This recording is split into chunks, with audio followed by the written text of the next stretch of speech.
Araw ng Sabado, dumating si Chikiwawa galing ibang bansa.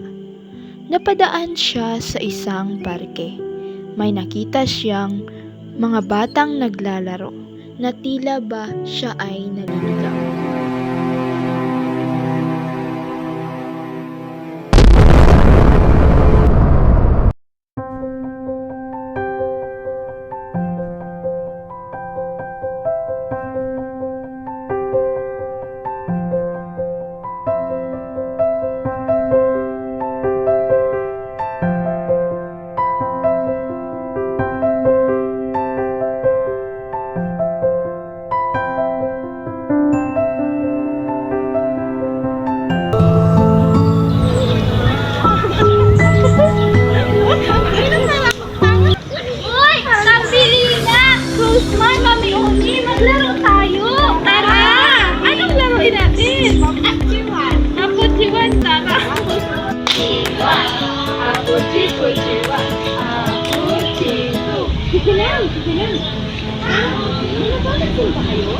Saan? Tila ba kaganda?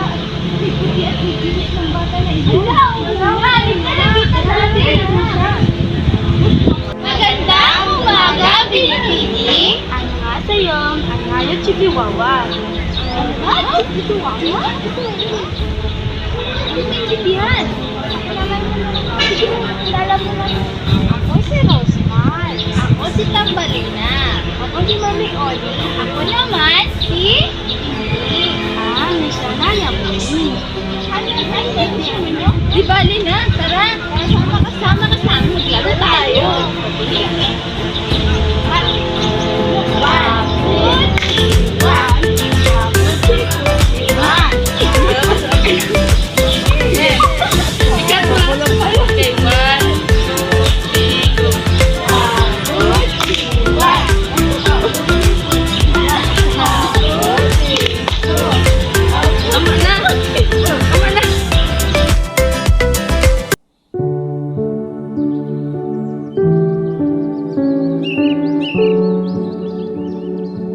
Makalipas ang ilang linggong pananatili ni Chikiwawa sa Pilipinas, naging matalik na magkaibigan sina Mami Oni, Rosmar, Tinding, Tambilina at Chikiwawa at natuto na rin itong magsalita ng wikang Tagalog.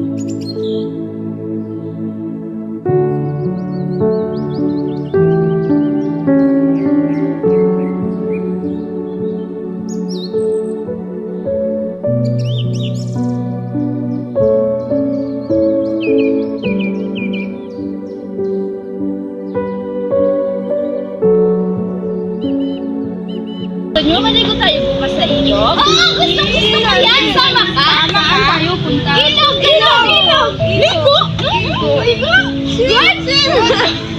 Magpaalam mo, pero magpaalam mo naman sa ating mga nanay. Para payagan tayo, hindi sila mag-alala sa atin. Sige, bukas ang bukas. Umaga! Para masaya. Para maghapon tayo doon. Sige, barakat nga. Sige, Wawa. Kami ay nalulungkot sa iyong pag-alis. Kayo, wag ako pa rin ito. Sige, asahan namin yan. Paalam! Ako si Wawa. Sa paglipas ng ilang buwang pananatili ni Chikiwawa sa probinsya, ay marami itong naipong alaala maging ang pagkatuto ng wikang Filipino. Ang estratehiyang buhay mo ganap ko ay nagbibigay ng pagkakataon sa mga mag-aaral na magpakita ng kanilang interes at kahusayan sa pag-arte. Dito ay natutukoy ang tauhan at mga lugar o ganap sa isang kwento. Sa pamamagitan ng estratehiyang ito, ay maipapakita na ang mga mag-aaral ay magkakaroon ng interpersonal na kakayahan.